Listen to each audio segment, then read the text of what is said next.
Hi, it's Greg Burdine, Pastor Faith Baptist Church in Adrian. Having a pleasant Thursday morning. I hope that you're having a pleasant Thursday morning. I'm getting together today with some guys. We're doing some discipleship stuff and talking about the Bible, talking about life, talking about God. So it's always a pleasure to be able to meet with other people and talk about that one-on-one. And that's a good thing to do.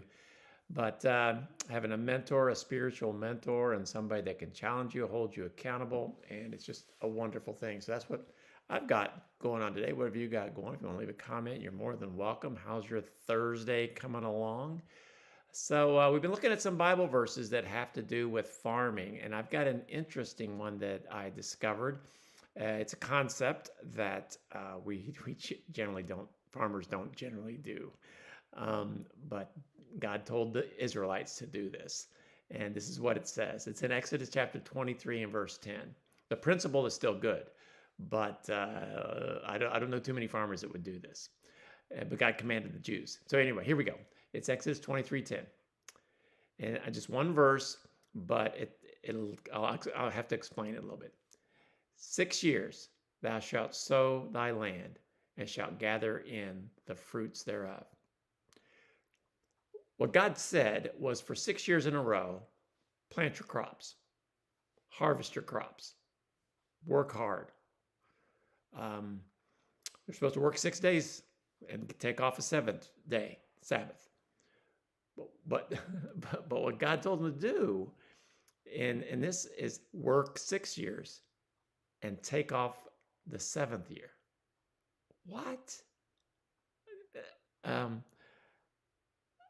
I don't. You mean for one whole year we don't plant or harvest?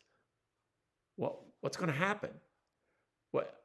How is anything going to grow? What are we going to do? God will take care of them. God says, "Trust me. You work for 6 years. Give me that seventh year. Watch what I can do. I'll take care of you. Just rest." You see, sometimes we think that it all depends on us. We have to work. We have to do this. And God says, wait a minute. Even the crop, even in the good season, you have to depend on me.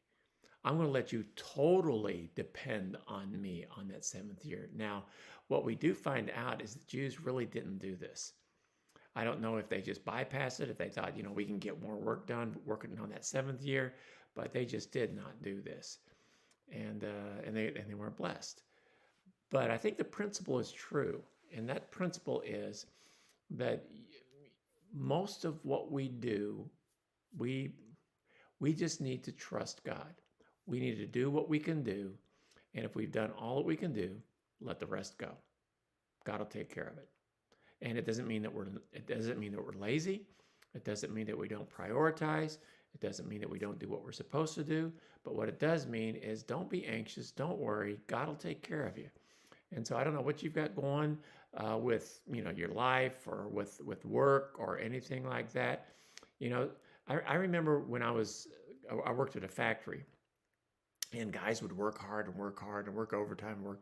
And my dad figured out, you work one shift overtime, you might make some money. But you start working that second overtime shift. And by the time taxes are done, you're making even less than what they called straight time. In other words, you're just wasting your time. You're just in a higher bracket. You're getting taxed more. It's not worth it. All the extra work and labor and being tired and being away from your family. And so I think what we can do is you know what? I'll do what I can do. Let the rest go. And rest and watch what God will do when you give it to Him, when you place Him first in your life. 6 years work hard, sow the land, harvest the land. Give me that seventh. Watch what God can do. God can do amazing things when we give it to Him. God bless you. Have a great Thursday. I'll bring another Bible verse